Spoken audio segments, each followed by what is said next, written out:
What up, YouTube? T-Movies here. Now, since November is pretty much almost here, I decided to go ahead and do my top 10 anticipated movies coming in November. Because there's some really interesting stuff to look forward to in November. I mean, there's some Netflix stuff to look forward to, lots of, Oscar contenders. I mean, November looks pretty solid for films. So, with that being said, here's my 10 anticipated movies of November. Alright, coming in at number 10 will be a little bit of controversial, but I don't care what you say was controversial or not. My number 10 anticipated film of November is the new Charlie's Angels. Now, I think the trailers have looked pretty good. I mean, I know that's unpopular to say because lots of people really hate these trailers and all, but I think this new Charlie's Angels looks pretty solid. I mean, you got Kristen Stewart here, which I think Kristen Stewart's a good actress. I know lots of people think of Kristen Stewart, they think of Twilight, sort of like Robert Pattinson or, but I've seen Kristen Stewart in loads of other stuff where I look at her and I think this girl could really act. I mean, when you talk about On the Road or The Runaway, I think she's a really good actress. So I'm really looking forward to seeing her in Charlie's Angels. And not to mention, you also got Naomi Scott, who, by the way, last night there were so many females dressed up like Jasmine. I just want to throw out there. But, yeah, Naomi Scott, I'm a big Naomi Scott fan. I mean, I loved her in Power Rangers. Of course, Aladdin. I think Naomi Scott is awesome. Like, I bet you, even if the movie is terrible, I guarantee right now Naomi Scott is going to be great in that. And if she's not great, it'll probably be because of directing and Ryan, not because of her. Because Naomi Scott she's just awesome. So, cannot wait to see her in this. And the third girl, by the way, Ella Balinska, I think her name is. She looks great in this. I haven't seen the film yet, but I sort of have a bit of a crush on her now because she looks great in this. But anyway, and it is also directed by Elizabeth Banks and all. And I quite like Pitch Perfect too. So I'm looking forward to see Charlie's Angels. All right, coming in at number 9, it is Honey Boy. Now, Honey Boy, I think looks great. I mean, it's actually inspired by the life of Shia LaBeouf, and it's not really a Shia LaBeouf biopic or anything. Like the lead characters aren't named Shia LaBeouf, but it's pretty much like inspired by Shia LaBeouf's like childhood and his like relationship with his drunken dad. I mean, Shia LaBeouf actually plays technically his own father in this, like a version of his own dad, which I think is pretty cool. You got Lucas Hedges as is in this. You got Noah Jupe plays the younger version of Lucas Hedges' role. I think this looks terrific. I mean, I'm a big Shia LaBeouf fan. I mean, yeah, the guy does have said some dumb stuff over the years, but I think Shia LaBeouf is just such a great actor. And with everything he says aside, I'm kind of really looking forward to seeing him in Honey Boy. I mean, I don't know if it'll be any good, but hey, the reviews for Honey Boy have been remarkable, so fingers crossed I'll enjoy Honey Boy, because I think this looks really great. Alright, coming in at number 8, it is Ford v Ferrari, starring Christian Bale and Matt Damon. And it's directed by James Mangold, who also gave us, Logan, and I love Logan. He gave us other stuff like Copland, Walk the Line. I think James Mangold is awesome, and this looks incredible. I mean, about two of the, car figure, like, car, inventors, and I think this movie also looks pretty funny. A great rivalry between Ken Miles and Carol Shelby. You also got Tracy Letts in this. John Bernthal. I think this looks really great. Cannot wait to see it. Alright, coming in at number 7, it is Queen and Slim. Now, this of course stars Daniel Kaluuya, and I'm actually becoming a big Daniel Kaluuya fan. I mean, even though the announcement of him working on that Barney movie sounds a little dumb, with Daniel Kaluuya attached, I think it could be some, like, I'm only intrigued by it only because Daniel Kaluuya's involved. And I think this, like, ever since Get Out, I've been a fan of this guy. Like, I've seen him pop up and stuff, before Get Out. But it was really Get Out that really brought Dan Club into like film stardom, and that's actually the movie that made me become a fan of this dude. So anything Dan Club is like leads in, I'm definitely watching. It also stars this actress named Jodie Turner Smith, who I haven't really seen her in anything. So hopefully she'll be good in this. I mean, this has like a Bonnie and Clyde feel to it.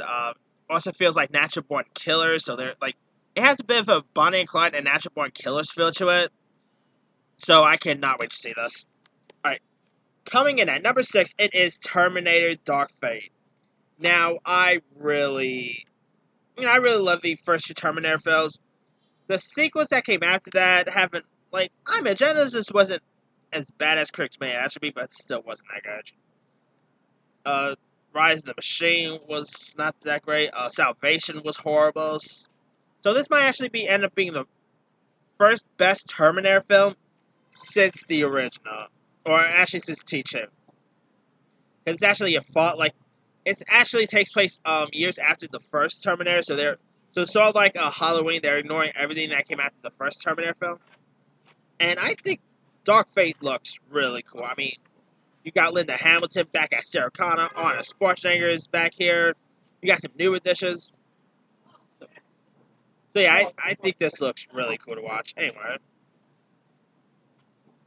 Coming in at number 5, it is Frozen 2. Now, I really got a kick out of the first Frozen. I mean, the first Frozen was kind of a surprise for me. I mean, I didn't expect it to be terrible because it was from Disney, and Disney makes some really high quality anime films. But I didn't really expect it to be that good, and the music was pretty good. I mean, yeah, Let It Go has been played out loads of times. I mean, yeah. But I still got a kick out the first Frozen, and I'm actually really looking forward for the sequel. And then you also got the returning cast members like Kristen Bell, Adina Menzel. You got Josh Gad reprising his role as Olaf. So yeah, now I still have no idea what the actual synopsis for Frozen 2 is supposed to be, but I think I think this still looks great. So I cannot wait to see it. All right, coming in at number 4, it is Doctor Sleep. Now, this is the sequel to The Shining, and it's directed by Mike Flanagan, and I love Mike Flanagan's work. Now, you got Ewan McGregor as a grown-up Danny Torrance. I mean, this looks creepy, looks very terrifying. I think this looks really cool to watch, and I mean, it's been like years. I believe about it's been like 39 years since the original Shining, and it's been years since the original Shining got released. So hopefully Doctor Sleep will be. I mean, I don't know if it'll be as good as the original Shining, but I think this looks really cool. And we've of course been having a Stephen King comeback, like with you know, It was pretty good. It Chapter 2 I quite enjoyed. Pet Cemetery was pretty decent. And Castle Rock is pretty decent, so I cannot wait to see how good Doctor Sleep is.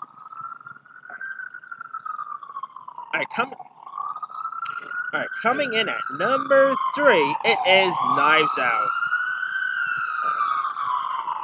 Sorry about that. Oh yeah, number 3 is Knives Out. Now, this is a whodunit murder mystery film, and it stars a great cast that includes the likes of Dana Craig, Chris Evans. You've got Jamie Lee Curtis, Christopher Plummer, Ana de Armas. You've got who else is in this? Don Johnson. I mean, what a great cast. Directed by Ryan Johnson, who, yes, gave us Star Wars, The Last Jedi. I know that's, yeah. But he also gave us other stuff like Looper, Brick. I actually like Ryan Johnson's work. I mean, and yes, that includes Last Jedi. I like Last Jedi. I mean, sue me for you want. I really got kicked out of Last Jedi. And so I really look forward to see Knives Out, because the trailers have looked great. I mean, it has like an Agatha Christie feel to it. You know, this movie looks like it's gonna be pretty funny. Looks like it's gonna be intense at times. I cannot wait to see this. I mean, definitely watch this when opening that. All right, coming in at number 2, it is Netflix's new film, The Irishman. Now, this movie is coming to a limited release on November 1st, and it's also going to hit Netflix on November 29th. The Irishman looks fantastic. I mean, there's a really cool de-aging on Robert De Niro. You got Al Pacino, Joe Pesci is in this. I mean, pretty cool to see Joe Pesci back. I mean, you've got Harvey Keitel is in this. Martin Scorsese's back with the gangster route. I'm still a little disappointed this is not like getting a wide release like for AMC and all, because I'm sorry, Martin Scorsese movies are meant for wide releases and all. But I also still quite like Martin Scorsese, despite his comments on comic books in recent years. But that aside, The Irishman looks amazing. Cannot wait to see it. Alright, my number 1 anticipated movie of November is still my anticipated movie of the year so far, and that is It's a Beautiful Day in the Neighborhood. I mean, you've got Tom Hanks as Mr. Rogers. I mean, what more could you ask for? You know, Tom Hanks as Mr. Rogers is really great casting, and also you got Matthew Reeves is in this. It's directed by Mario Heller, who also gave us that Can You Ever Forgive Me movie. This looks really beautiful. It looks very touching.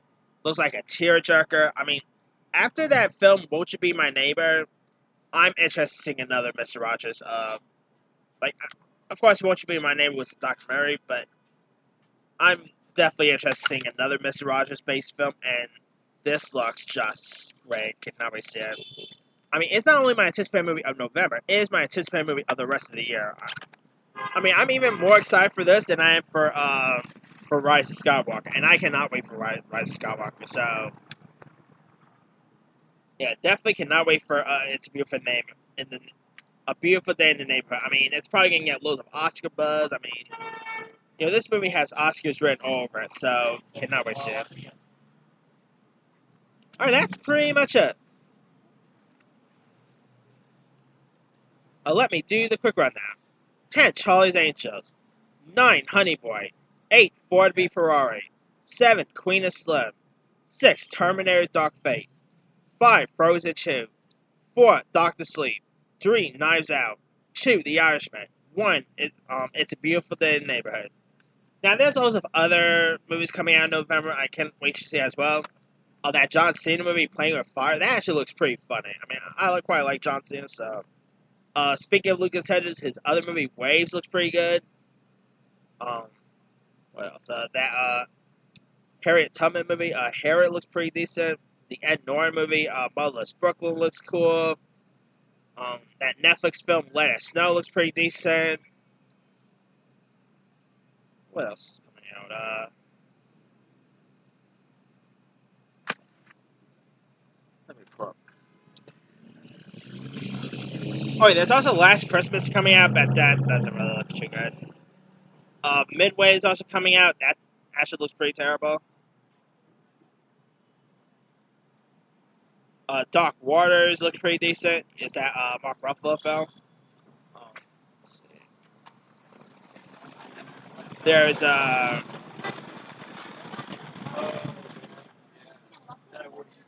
The Good Liar with Sarah Ian McKellen and Helen Mirren. That could be pretty good. 21 Bridges, if that's still coming out in November, because they've been pushing that so many times. I still have no idea if that's even still coming out. Let's see. There's some pretty... The Report is also coming out, with Adam Driver. The Two Popes is coming to, limited release in November, but it'll hit, Netflix in December. There's a Marriage Story, which hits limited release in November, but it's going to hit Netflix in December. The Shed looks pretty decent. There's so many interesting stuff coming out in November. But let me leave it to you guys. What are some of your anticipated movies in November? Drop a comment below. Don't forget to like, subscribe, hit that bell for more notifications. This here is T Movies, signing off.